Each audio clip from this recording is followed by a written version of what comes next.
कहा जाता है कि बरस नामी एक पुरस्कार वादी में एक रानी हुकूमत करती थी। ये वादी साल के ज्यादा हिस्से में धुंध और बारिश में लिपटी रहती, इसीलिए लोग उसे बरस की रानी कहते। रानी की आंखों में अजीब सा जादू था, जो भी उसकी आंखों में देख लेता वो लम्हा भर के लिए वक्त को भूल जाता। मगर सबसे बड़ा राज ये था कि बरस की बारिशें रानी की मर्जी से बरसती थीं। लोग उससे मोहब्बत भी करते और डरते भी। मोहब्बत इसलिए कि उसकी बारिश से खेत हरे भरे होते और दरियाओं में पानी आता, और डर इसलिए कि अगर रानी नाराज हो जाती तो बारिश महीनों तक थमते नहीं रुकती, सैलाब सब कुछ बहा ले जाता। एक दिन वादी में एक अजनबी आया। अजनबी आईना वक्त ढूंढने आया था। कहावत थी कि जिसके पास आईना वक्त हो वो बरस की रानी के राज को जान सकता है। रानी ने उसे अपने महल बुलाया और मुस्कुरा कर कहा, ए अजनबी, अगर तुम मेरा राज जानना चाहता है तो 3 सवालों के जवाब देना होंगे। लेकिन याद रख, एक गलत जवाब तुझे हमेशा के लिए बारिश में कैद कर देगा।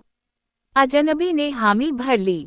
पहला सवाल, बारिश क्यों गिरती है? अजनबी ने कहा, जमीन के प्यासे दिल को भरने के लिए।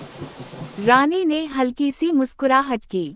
दूसरा सवाल, अंधेरा क्यों आता है? अजनबी बोला, ताकि रोशनी की कीमत पहचानी जा सके।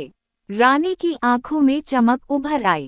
तीसरा सवाल सबसे मुश्किल था, मैं कौन हूँ? अजनबी कुछ लम्हे खामोश रहा, फिर उसने कहा, तुम सिर्फ बरस की रानी नहीं, तुम वादी की किस्मत हो। तुम्हारा दिल अगर खुश है तो बारिश जिंदगी बन जाती है, और अगर गमगीन हो तो बारिश मौत बन जाती है। रानी की आंखों से एक आंसू गिरा और वो मुस्कुरा दी। उसने कहा, तुमने मेरा असल जान लिया, अब आईना वक्त तुम्हारा है।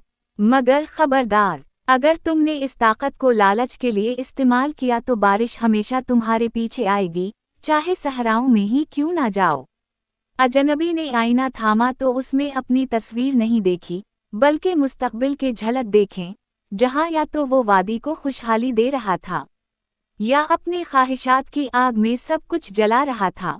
कहानी यही खत्म नहीं होती, क्योंकि कोई नहीं जानता कि अजनबी ने वो आईना भलाई के लिए इस्तेमाल किया या बुराई के लिए। लेकिन बरस की वादी आज भी बारिश में डूबी रहती है, जैसे रानी अब भी फैसला कर रही हो कि उस अजनबी पर भरोसा करे या नहीं।